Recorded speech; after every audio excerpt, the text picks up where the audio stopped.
All right, good evening. Hello, everyone. And yeah, my sound is working. Yay! That has been a problem. Um, and captions are working. Good. All right, we are starting Atlantis and the Kingdom of the Neanderthals by Colin Wilson tonight. Um, and just as a funny little side note, if you try to put in a tag for Neanderthals, Twitch won't allow it, which I find hilarious. But anyway, so Atlantis and the Kingdom of the Neanderthals, 100,000 years of lost history. Uh, I am not going to read the analytical table of contents. That's the preface, though. Here we go. In 1956, anthropologist Michael Harner went to live among the Jivaro Indians of Ecuador, or Jivaro, I guess it would be, on the eastern slopes of the Andes. He discovered that while willing to talk about most aspects of their culture, the Jivaro were unwilling to discuss their religion. This reluctance was not reticence, but was an inability to express their faith in words. They finally told Harner that if he wanted to learn, he would have to drink the drug called ayahuasca, made from a vine. Harner agreed. The village elder, Thomas, spent the day making the potion. That evening, in a communal hut with the whole tribe watching, Harner drank the potion from a gourd. He reported that it tasted bitter. Then he lay down. Lines of light began to appear in the total blackness above him. Then they burst into brilliant colors. A roaring noise, which sounded like a waterfall, came from far away and grew louder until it filled his ears. The lines above his head formed into geometric patterns, like stained glass, and became a kind of celestial cavern. Then Harner was surrounded by a carnival of demons, in the center of which was a huge crocodile's head from whose jaws gushed a flood of water. The water rose until it became a sea, with a blue sky overhead. A galleon with square sails came toward him, and he could hear the sound of singing coming from the crowds of bird-headed humans who filled the decks, reminding him of gods in ancient Egyptian tomb paintings. As his body seemed to turn to concrete, he became convinced he was dying and that the boat had come to carry away his soul. Interesting little side note. I know I'm jumping in really early here, but a friend of mine, um, who is no longer with us, unfortunately, had a heart attack in his early 40s, and he told me about when he was in the hospital in a coma, he had visions of a boat with bird-headed people coming to take him away. Kind of interesting. Just personal little side note there. Uh, he then began to see more visions, which he felt were reserved for the dying. He was shown the earth as it was eons ago, with a barren sea and land. Then he saw hundreds of black specks in the sky flying toward him. They were shiny black creatures with pterodactyl wings and whale-like bodies. As they flopped exhausted onto the earth, they explained to him in thought language that they were fleeing from something in space. Finally, he was shown how these creatures had created life, so they could hide among its many forms. They were inside all forms of life, including man. In 1956, Harner had never heard of DNA, but he was struck by this idea later. These creatures told him that they were the true masters of humanity, and that man was their servant. While Harner had felt no fear of the bird-headed bird-headed humans on the galleon, he was afraid that his soul might fall into the hands of these shiny black creatures, the ancient ones. He struggled against them and finally managed to croak the word medicine, meaning antidote. When this was poured into his mouth, the ancient ones disappeared and he was back in the communal hut. This experience inspired Harner to become a shaman, like the village elder Thomas. He was overwhelmed by the sensation that what he had seen was not some kind of illusion, but the very reality that underlies existence. The remainder of his book, The Way of the Shaman, describes the disciplines he underwent to become a shaman. Jeremy Narby, another anthropologist who drank ayahuasca among Peruvian Indians, was also convinced that what he saw was a more powerful reality than our everyday kind. And in his book Supernatural, Graham Hancock has described how after drinking the African plant extract iboga, he also saw visions that he insists were real, not illusory. He adds the interesting information that when Francis Crick was working with James Watson to uncover the structure of DNA, he had also been experimenting with the drug LSD. Mythology abounds with stories of earlier human beings who understood this more powerful reality that we have forgotten, the most persistent account being that of the lost continent of Atlantis. In writing about Atlantis in 2 earlier books, I concluded that the reality behind Atlantis has something in common with the reality reported by Harner and Narby. There was a time when our remote ancestors possessed a different kind of knowledge than that explored by modern science. Intimations of this knowledge can be sensed in the immense Nineveh number, 15 digits long, that was found on a tablet in the library of Ashurbanipal in the mid-19th century, and that turned out to be the number of years in the cycle of the precession of the equinoxes, but expressed in seconds. And in the 2 even greater numbers found in the sacred ruins of Quirigua in Central America, it is clear that our ancestors knew far more than we do today. And that's the preface. So, Chapter 1, Hapgood's Unsolved Mystery. In the summer of 1998, I received a letter from a friend named Rand Flemath. We've heard about him before, suggesting that he and I should collaborate on a book about Atlantis. His proposal sounded so fascinating that I agreed without hesitation. The book was to be called Blueprint for Atlantis. The idea for the book was based on the paper that Flemath had written some time prior, which suggested that the site of Atlantis was the South Pole, or rather the continent of Antarctica. To many people, this suggestion sounds absurd, since Antarctica is thousands of miles south of the mid-Atlantic, which Plato claimed was the location of Atlantis. But Flemath's theory was based on a suggestion that had been made by Charles Hapgood, a New England professor of history who declared that the Earth's crust is subject to periodic shifts that can cause the continents to change their positions. His apparently unlikely theory gained the support of Albert Einstein, who, just before he died in 1955, had written a foreword to Hapgood's book Earth's Shifting Crust, which was published in 1958. Flemath sent his paper to Hapgood and was delighted to receive a warm reply that called it the first truly scientific exploration of my work that has ever been done. Oddly enough, Hapgood did not comment on Flemath's notion that Atlantis might be in Antarctica, but Flemath was nevertheless encouraged enough to continue with his investigations. He and his wife went to London, where he pressed on with his studies in the British Museum reading room.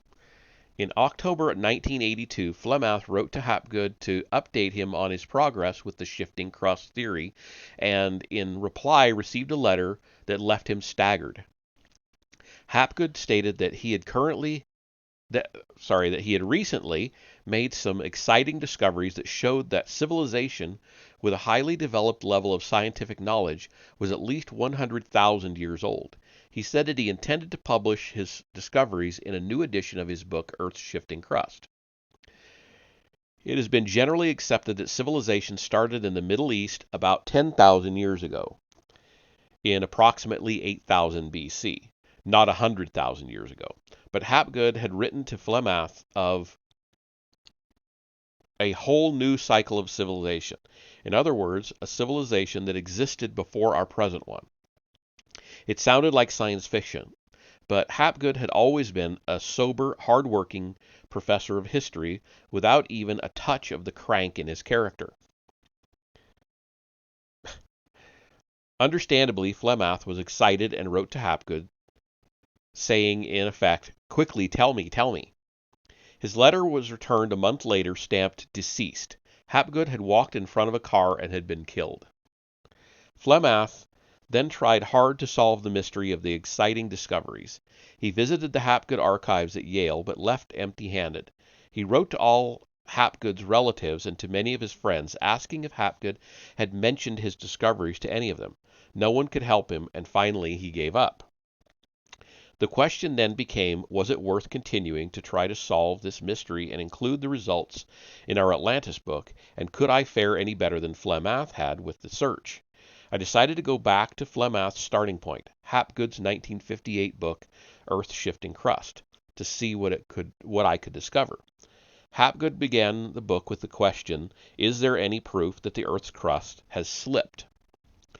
His answer was, yes, the Earth's crust is full of iron ore, and since the Earth is a magnet, all the molecules of iron oxide point in the same direction, like tiny arrows, and since they all point toward the North Pole, it is quite easy to see if the position of the pole has altered since the ore solidified, for in that case the iron oxide molecules, like arrows, will be pointing in the wrong direction, and that is precisely what has happened. The arrows in a great deal of the Earth's crust are pointing too far south, which shows that the pole must have since moved north. However, Hapgood explained the pole itself had stayed where it was the Earth's crust above it that had slipped south. A little like a schoolboy's cap being pulled down over his eyes. It had slipped south by about 2,000 miles. According to Hapgood, Hudson Bay used to be right above the North Pole. Then the crust slipped, and Hudson Bay, together with Canada and North America, moved 2,000 miles south. The various indicators revealed that the great slippage had occurred about 12,000 years ago at the end of the last ice age.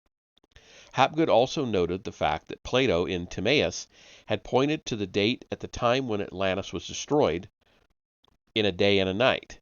Plato mentions that his ancestor, the statesman Solon, who lived around 600 BC, said that Egyptian priests had told him that Atlantis had disappeared about 9,000 years earlier. That date is close to 10,000 BC. Although Hapgood had never dared to admit this, he had experienced a lifelong fascination with Atlantis, which was why he began to study the question, what kind of catastrophe could destroy a continent in a day and a night?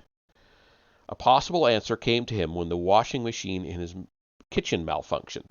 The wet laundry had bunched into a tight bundle so that as the dryer spun around, the drum began to shudder and bump until it ripped its bolts out of the floor. This led Hapgood to a wonder if the Earth could also shudder and bump if one of the continents, say Antarctica, became lopsided. A quick look at the map seemed to support the idea. Antarctica is lopsided, i.e. off-center. But then a colleague who was a mathematician did the calculation and pricked Hapgood's bubble. The mathematician determined that even if Antarctica was made of solid lead, it could not give the Earth a lopsided spin.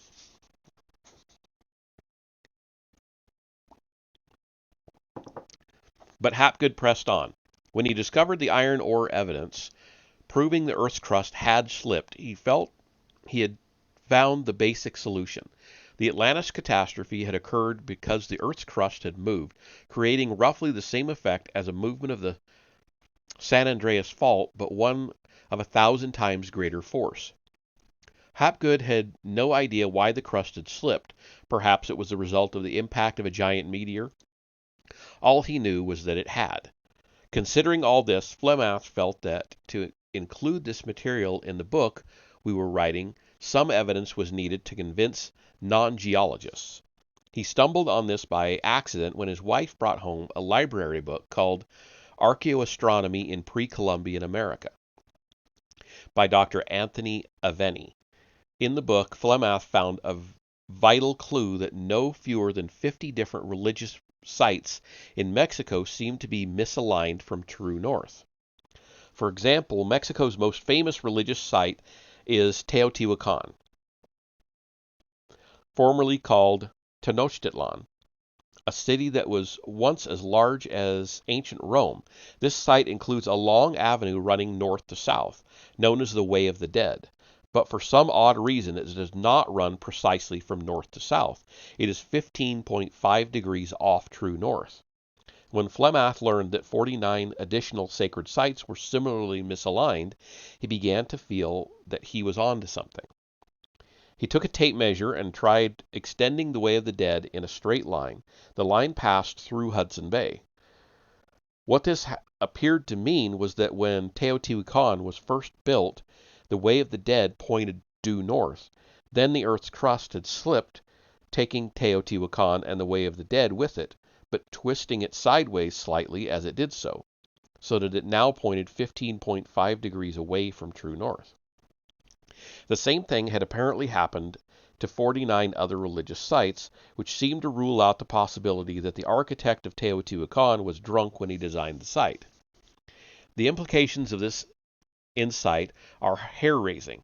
If true, it means that Teotihuacan must have been built before the crust's great shift of 10,000 BC. Yet, according to historians, no human civilization existed as early as that. Besides, most archaeologists still believe that Teotihuacan was built much more recently. Some suggest 4000 BC, while a few even think it was built as recently as 150 BC. That, however, would not affect the argument as much as one might suppose, for we know that most significant religious sites are built on older religious sites. Many great temples are built on the ruins of half a dozen earlier temples. If all this is correct, it means there must have been a civilization before 10,000 BC. It is true that Plato said that Atlantis was destroyed around 10,000 BC, but that is supposed to be a legend. What Flemath seems to have proved is that it was a fact. Hapgood also believed that Atlantis was a reality, but he came to the conclusion by a completely different route. His speculations about Earth's shifting crust had suggested a mechanism to explain how a continent might vanish overnight, but had done nothing to demonstrate that it had actually happened. On August 26, 1956, a broadcast from Georgetown University in Washington threw new light on the problem.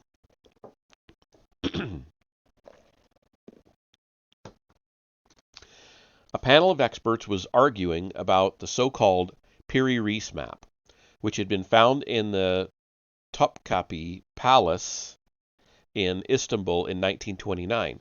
A copy of this map was also with the Library of Congress in Washington, D.C. Piri-Reis was a Turkish admiral and one-time pirate who had in 1513 set out to construct a map of the Atlantic Ocean, showing Europe and the New World. This was difficult because America had been discovered very recently and few maps existed.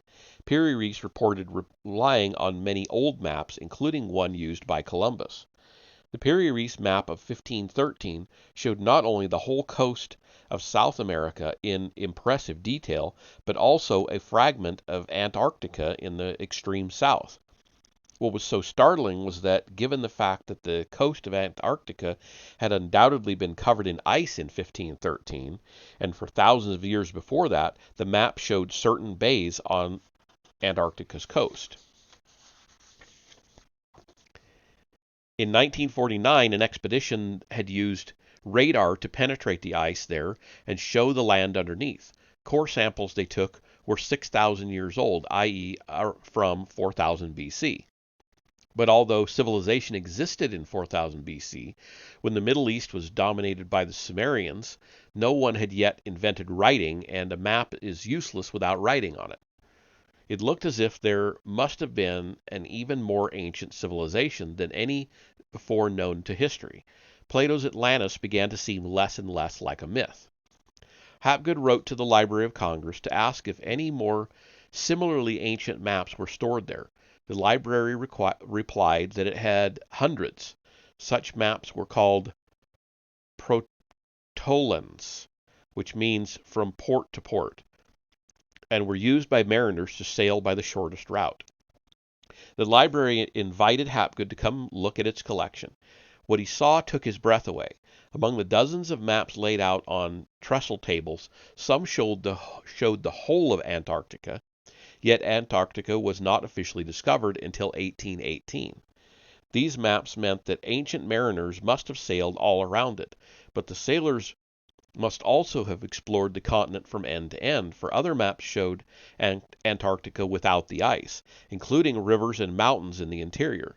The maps were so detailed, in fact, that it seemed fairly clear they must have been made by the inhabitants of the continent, since sailors, no matter how hard-working and conscientious, could never have conducted such extensive explorations.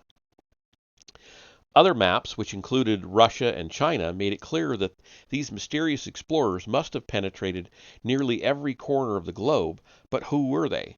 Hapgood enrolled the help of his students at Keene State College in New Hampshire to help him study the maps and try to work out the dates of their origin.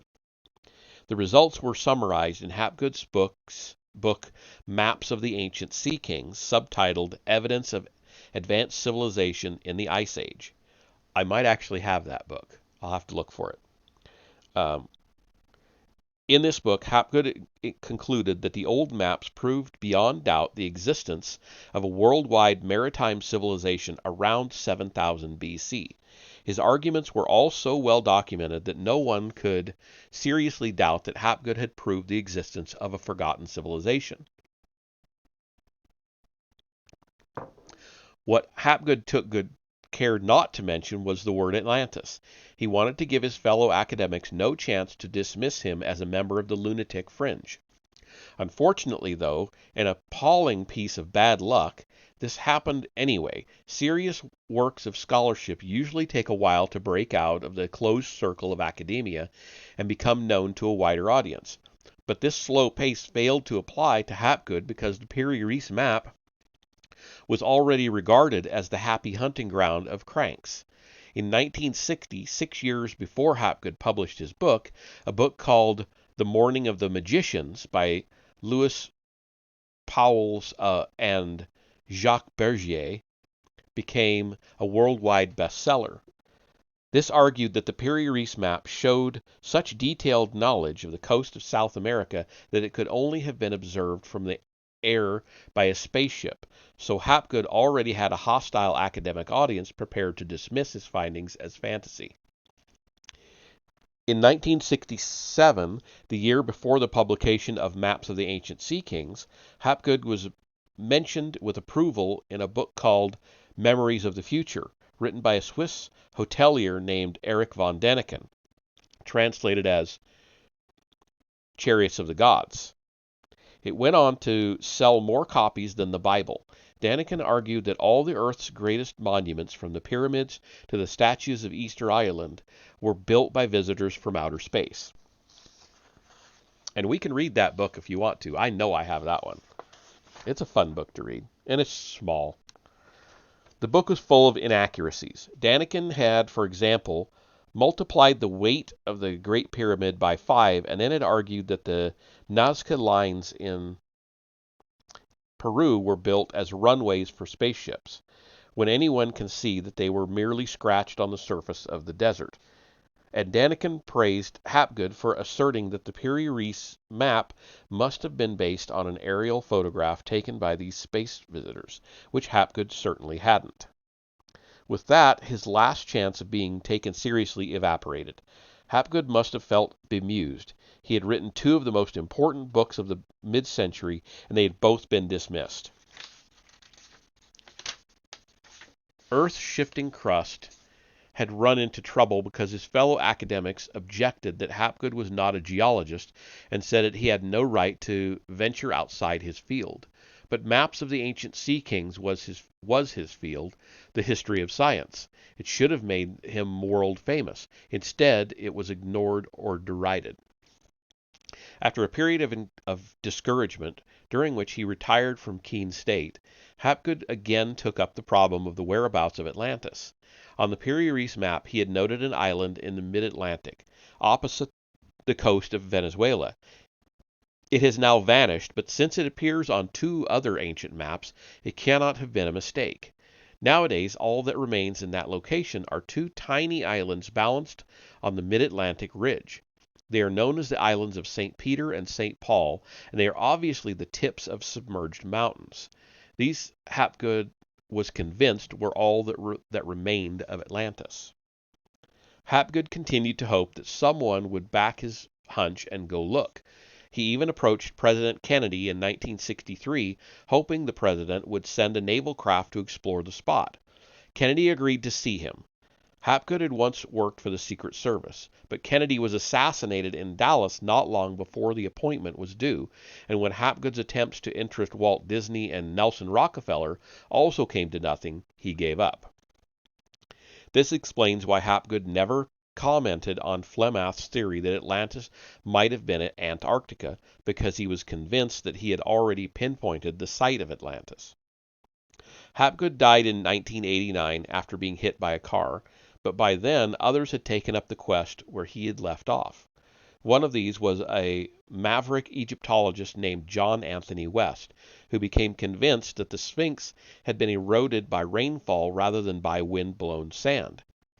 He persuaded an academic geologist, Robert Schoch, to go with him to Egypt to examine the matter more closely, and was delighted when Schoch agreed that the Sphinx was water-weathered.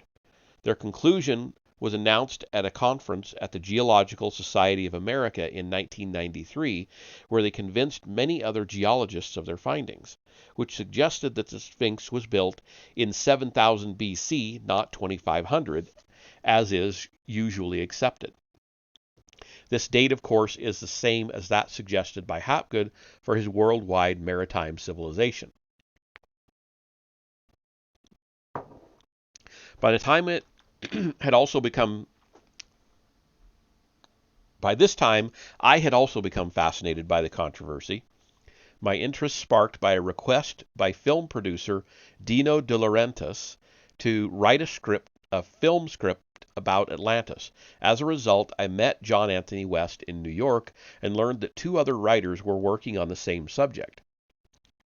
One was Canadian librarian Rand Flemath. This was my first introduction to him, who had written an as yet unpublished book, When the Sky Fell, co-authored with his wife, Rose, arguing that Atlantis was Antarctica.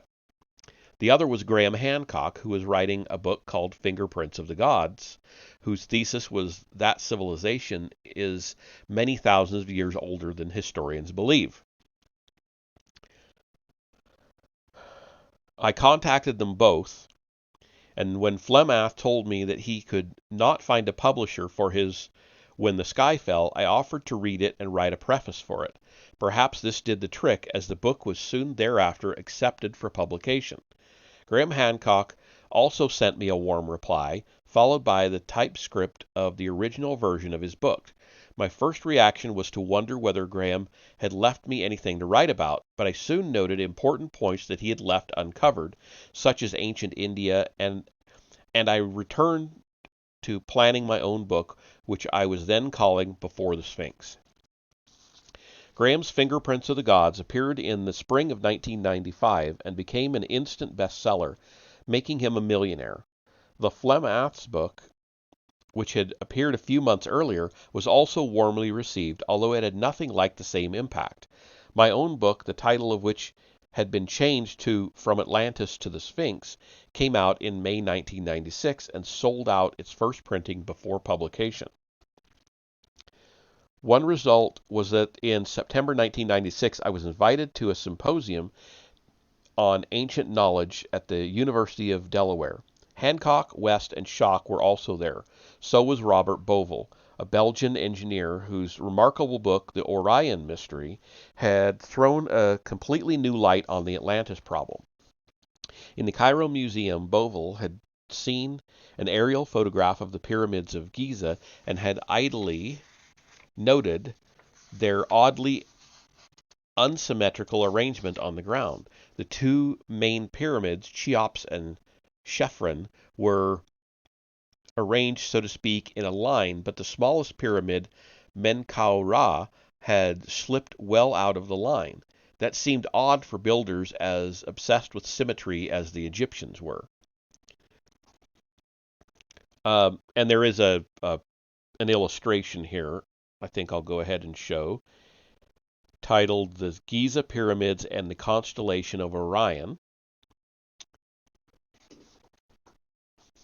It's a full page, so I don't know if you'll be able to see the whole thing clearly. There's the whole thing. There we go. And I'll move in so you can read it better. We'll get there. And so it's got the different time and where they would have aligned. Okay. Sometime later, camping in the desert, Bovell noticed that the 3 stars of the belt of Orion had precisely the same unsymmetrical structure, with the third and smallest star out of line, and since he knew that the ancient Egyptians had regarded Earth as heaven's mirror, he wondered if the Giza pyramids were built as a reflection of Orion's belt. In our own time, this reflection is not exact, due to a phenomenon called precession of the equinoxes. It is as if someone has twisted the mirror slightly askew.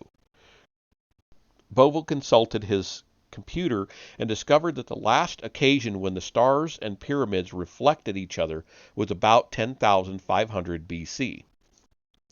But why should the ancient Egyptians have wanted to memorialize that particular date? When it struck him, Atlantis. He recalled the legend that ancient Egypt was settled by Atlantis survivors. That surely had to be the answer to the Orion mystery. Rand Flemath and his wife Rose were also present at the Delaware Symposium. Flemath was about to deliver his first public lecture. This was our first face-to-face meeting, and I took to him immediately.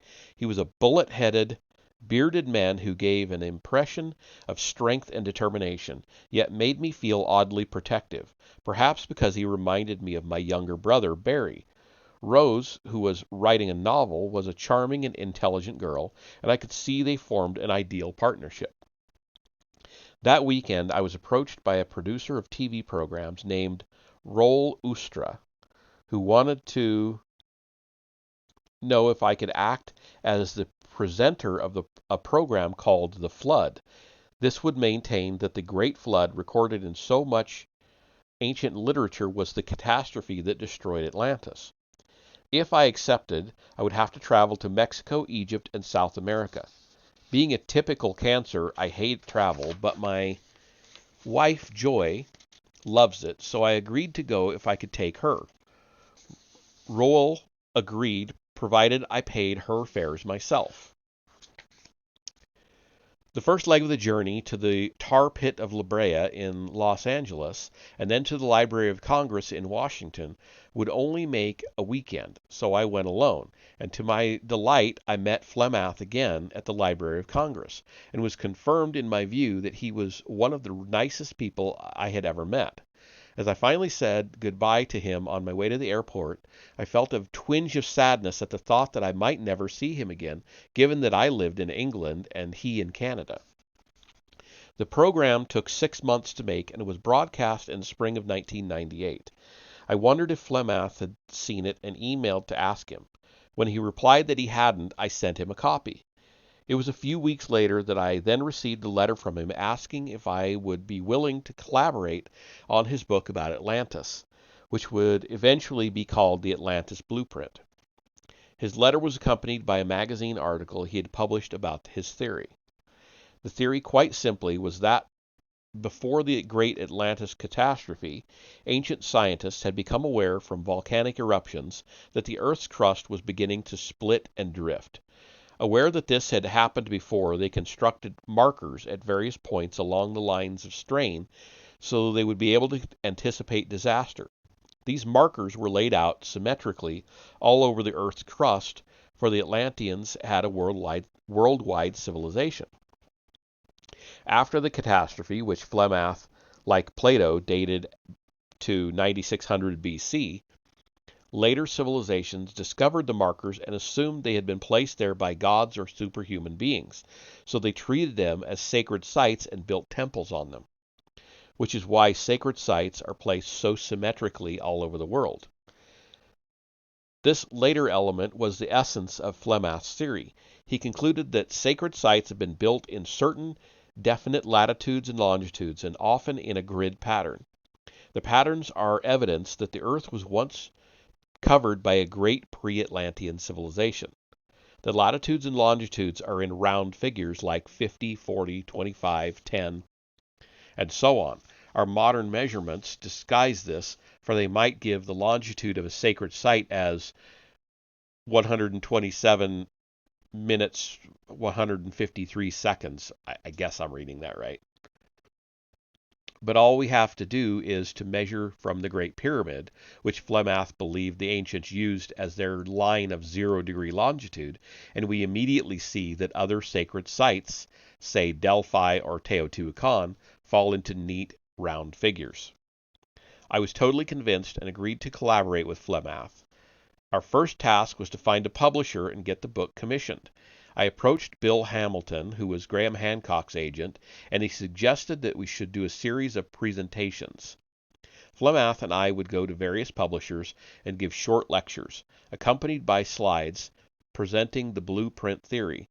Then we would accept the offer of the highest bidder. The presentations would involve having Flemath come to the UK, which he did. After a few days in my home at Cornwall, during which we rehearsed our act, we went to London and did our presentations to half a dozen publishers. The offers were larger than we had anticipated, and we were both well satisfied. Then we went to New York and did it all over again. Once more the offers were higher than we expected, so we signed contracts and a collaboration agreement and began writing the book in December 1998. The delivery date was January 2000. We had a vast amount of material, and I felt that all we had to do was to arrange it in an orderly fashion. There was still, of course, one major problem. Hapgood's letter to Flemath asserting that he was convinced that the civilization was more than 100,000 years old. I felt that unless we could prove Hapgood's point, the theoretical arch we were constructing would lack a keystone. But I didn't let this worry me too much. We had almost a year in which to solve the problem. Despite the fact that Flemath had already contacted Hapgood's friends and relatives in his own request to solve the mystery, I decided to try as well. These individuals included Hapgood's cousin Beth and his friends Elwood and Daria Babbitt. None of them were able to help me track down the missing notes that might explain the claim of a 100,000-year-old civilization. The notes were obviously essential, for without them the book would remain a kind of unfinished detective story. But as the weeks turned into months without result, I felt my optimism begin to fade. Nevertheless, I worked on steadily. I made interesting discoveries along the way, such as the amazing story of the Nineveh number, which internal evidence shows to have been discovered about 66,000 years ago. Then suddenly my luck changed. It was February 28, 1999. The previous day I had received an email from a friend of Hapgood's telling me he had mislaid the material I had sent him. So I sent it again. That morning, a Sunday, he had written to thank me and had mentioned as a postscript that it might be worth contacting a retired academic who lived in New Hampshire and who also had known Hapgood. Accordingly, when I had finished my day's work, Chapter 3 of Blueprint, and was preparing to take my dogs for a walk, I gave him a ring. The phone was answered by a man with a pleasant New England voice. I explained about Hapgood's last letter to Flemath, and said that I was trying to find out how Hapgood had become convinced that civilization was more than 100,000 years old. The man on the other end of the line said, "Oh, sure, that was me." The admission was so casual that it took a moment to sink in. What was you? I gave Charlie Hapgood the information that persuaded him that civilization was 100,000 years old. My heart skipped a beat. And what did you say?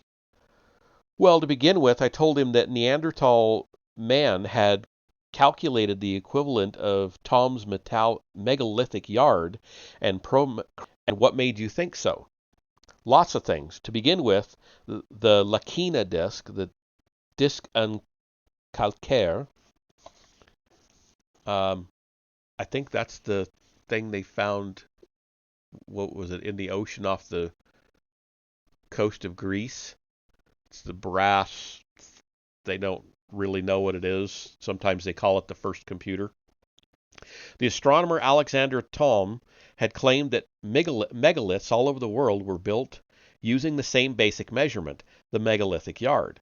What amazed me was this man's assertion that Neanderthal man had used this same basic measurement too, as evidenced by the fact that these measurements were shown to date back to the Lakina disk, carved by a Neanderthal man 100,000 years ago. Okay, I guess I'm thinking of something completely different. I don't know what the Lakina disc is. I stayed on the phone for over 2 hours that afternoon, and when I hung up, I felt slightly stunned. My new acquaintance was bewildering, erudite, and supported his argument about the antiquity of civilization, which he claimed was proved by its system of measurement, with linguistic evidence in Greek, Semitic, Sumerian, and Sanskrit, which he went on to quote. His theory and its corollaries were incredibly complex, involving music, planetary distances, archaeology, and atomic numbers. His published articles, which he promised to send me, ranged from Great Pyramid, Ice Age art, and the archaeology of Chaco Canyon into alchemical symbolism. Excuse me.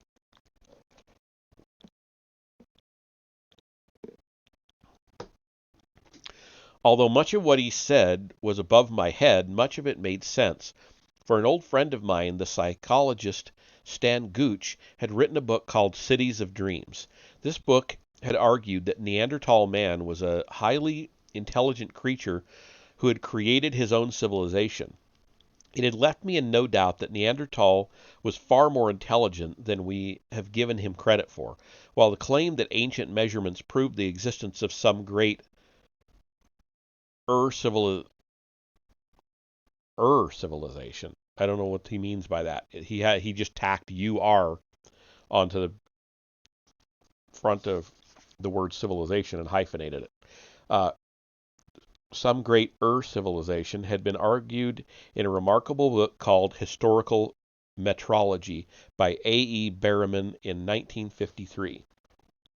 So there was little doubt in my mind that I had solved the problem of Hapgood's 100,000-year-old civilization. I now know who had given Hapgood the evidence that had convinced him, the disc en calcaire and the ancient measurements, and that when Hapgood had looked at this evidence, he had seen as clearly as I had that the answer had to lie in Neanderthal man. I was understandably quite keen to include in the Atlantis blueprint the insightful information that I had gleaned from this extremely knowledgeable, retired New Hampshire academic. However, Flemath had a different opinion, and because this was an issue that ultimately he and I were unable to resolve, the information did not make it into the pages of that book. The story could have ended there, but Hapgood's ideas were, and still are, too intriguing and potentially significant not to warrant further examination.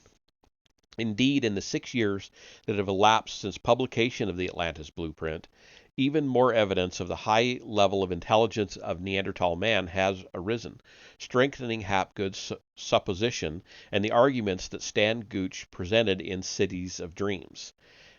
In what follows, I will tell the story of my 10-year investigation into the question of the age of civilization. And that is the first chapter and introduction. So, not quite what I was expecting, but definitely gave me some things I need to look up. I've never heard of this, what was it, the Lakine disc? Lakina. I will have to look that up because I've never heard of it. If I have, I've forgotten about it.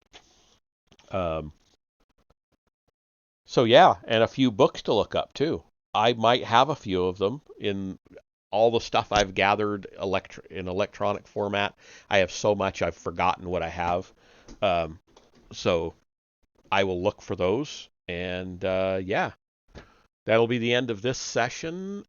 we'll get to chapter 2 next time, maybe get into a little bit more meat of his research and how he came to these conclusions.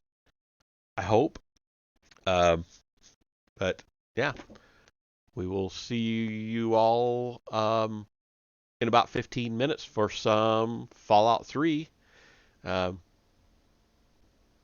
And Tuesday night for the next chapter of this book. So, bye for now.